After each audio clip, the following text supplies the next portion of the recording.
أما بعد فأعوذ بالله من الشيطان الرجيم بسم الله الرحمن الرحيم ودوا لو تؤمنون صدق الله العظيم وصدق رسوله الكريم ونحن على ذلك من الشاهدين والشاكرين والحمد لله رب العالمين. انتهاء واجب القدر والاحترام أكابرين جميع علماء الإسلام زلهم وجماعة زلهم سرشندري جميع علماء الإسلام کارکنانو ټولنا ورغزه څومره هم کارکنان دي زړه کومي شکریا ادا کوم و دې سره سره جميع علماء الإسلام زلهم هغه ټیک باندې صاحب جناب مولانا مشای صاحب او د دې په قیادت کې څومره هم شران دي ټول تخیره کې تحسین پېښ کوم سپای دي جمعیت حضرت مولانا فضل الرحمن صاحب دامت برکاتهم العالیه د هدایت مطابق کامیاب پروګرامونه روان دي هر پروګرام بل پروګرام نه هغه کامیاب وي زه د یم چې دا د دوی د محنت برکت ده الله تبارک وتعالی د دوی دغه محنت په خپل دربار کې قبول او منظور کړي. سامعین محترم زیان په تقریبا سنا خلم صرف یو خبره زارس کوم په دې موجوده دور کې بلکې په دې دنیا کې چې کوم انسان تحریک شروع کړي او فکر به انشاء الله فکر به سي تحریک کامیابی وایي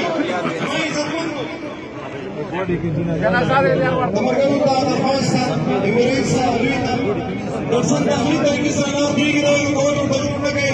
دا د جمعیت الاسلام د حسن دا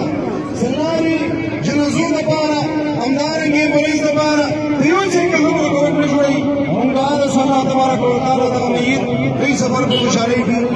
سامعین محترم ما گزارش وکړو په دې دنیا کې څنګه انسان یو تحریک شروع کړي دا مقصد دا وي چې دا تحریک کامیاب شي زموږ څخه دا تحریک د کامیابی لپاره د ټول شی ضرورت وي هغه ټول شی څنګه دغه محرکین او دغه مشران او دغه کارکنان خې طریقې سره وکړي یا الله طرفه فیصله دا ده چې دا تحریک کله هم نه ناکام کیږي بلکې دا تحریک بیا کامیابیږي زموږ څخه دا تحریک د کامیابی لپاره یو شرط دی دائما بيد برجوه مسلسل دا كم تحريك ولا مشران او كركونان اوي اراده همي جهد مسلسل همي تحريك بني بدي كوادا سامكلا هم كم شوي ندا قرآن كي الله تبارك وتعالى فرمائي ومن اراد الاخره ونعالها سيئها اولئك كان سيئهم مشكورا اراده هم دا جهد مسلسل او سيء هم دا اما باریک الله تبارک وتعالى فرمایي د دوی سعی د دوی کوشش هغه کامیاب ده مقبول ده زما عزت مندو 26 جولای 2018 نه قائد جمعیت حضرت مولانا فضل الرحمن صاحب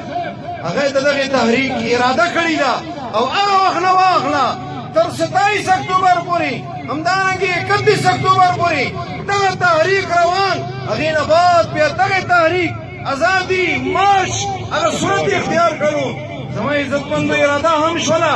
جهد مسلسل هم شولو مبارکباد پیش کوم تاسو ته چې کوم تحریک قید جمعیت شروع کړی ده هغه کامیابۍ طرف ته روان ده بلکې زه دایم چې کامیابۍ حاصله ده زما عزتمندو بعضې خلک یایي چې د دغې تحریک ازادي مارچ هغه منشا نصب العین ده و چې دغه حکومت به راغورځېږي مونږ خو ګورو چې دغه حکومت نه ده غورځېدلی زما عزتمندو یو مثال زه پیش کوم په دیوال کې یوه ونه راوخیږي او هغه ونه داسې وي چې تعمیر ته نقصان ورکوي د دغې ونې د ازالې دوه طریقې دي یوه طریقه دا ده تبرګیا ورته راواخله او دغه ونه بیخ کې ووایه ونه راوغورځوي دا طریقه هم ده خو زما عزتمندو دغه طریقه مثمره طریقه نه ده وجه دا ده چې جرړې پاتې وي هغه جرړې پېشن کېږي میاشتو بعد کال دو کالو بعد بیا دغه ونه راخیږي د عمارت ته نقصان ورکوي یو ورځ به داسې وي چې دغه ټول عمارت راوغورځوي زما عزتمندو دې دویمه طریقه دا ده تیزاب راواخله د دغې ونې په جرړې باندې ور واچوه په ظاهر دغه ونه کتله کېږي چې دغه ولاړه ده خو زما عزتمندو که په حقیقت باندې نظر واچوئ د دې کومې جرړې دي هغه جرړې وسوځي ختمې شي په ظاهر کتله کېږي چې ونه خو شته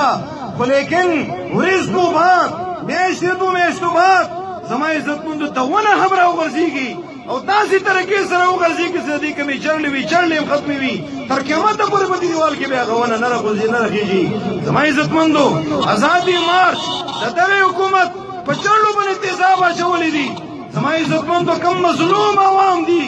هغوی آخري کرن او آخري امید جمعیت علما اسلامو هغوی دا خبره کوي زموږ خو سترګې غړوو پلان اے مو شولو پلان بي مو شولو پلان سي روان ده دغه حکومت ونه غورځېدو زما عزتمندو خیر جمعیت یوه خبره کوي چې چړلې یې کټ دي او انشاءالله میاشت کې نه نه نه نه دغه حکومت په خپل منزل ته رسېږي دا خاص د جمعیت علما اسلام کارکونانو نه دا ده چې کوم استقامت سره تاسو میدان ته راوتلي یئ دغه استقامت پرېږدئ نه کړئ او عوامو ته به دغه درخواست ده چې د دغې بنیانشینو چې دا تاسو لپاره راوتلي دي د عوامو فایدې لپاره راوتلي دي د دوی مرسته وکړئ انشاءالله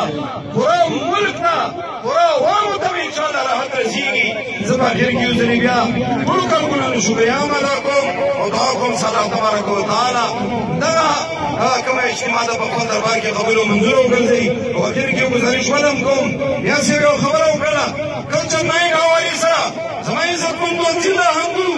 دا د مذهبي د متدین خلکو ضلع ده په دې کې کله هم دغه شی موږ نشو برداشت کولی چې په دې کې هغه سریعام ډمتوب کېږي انتظامي د موږ خاص ځای ده چې د دې شي غور وکړي خو دا نه خاص ده که داسې اقدام وشولو سبا څه نقصان جوړ شولو یا به یې ذمهدار هغه خلک وي چې هغوی د دې انعقاد کړی ده د دې ذمهدار به بیا انتظامیه وي موږ اوس نه د دغې جمعیت علما اسلام د دغې سټیج نه انتظامیې ته او هغه واکدارانو ته دا پیغام رسول غواړو چې بس خبردار دا غلطۍ تاسو ونه کوئ اقول قولي هذا واستغفر الله العظیم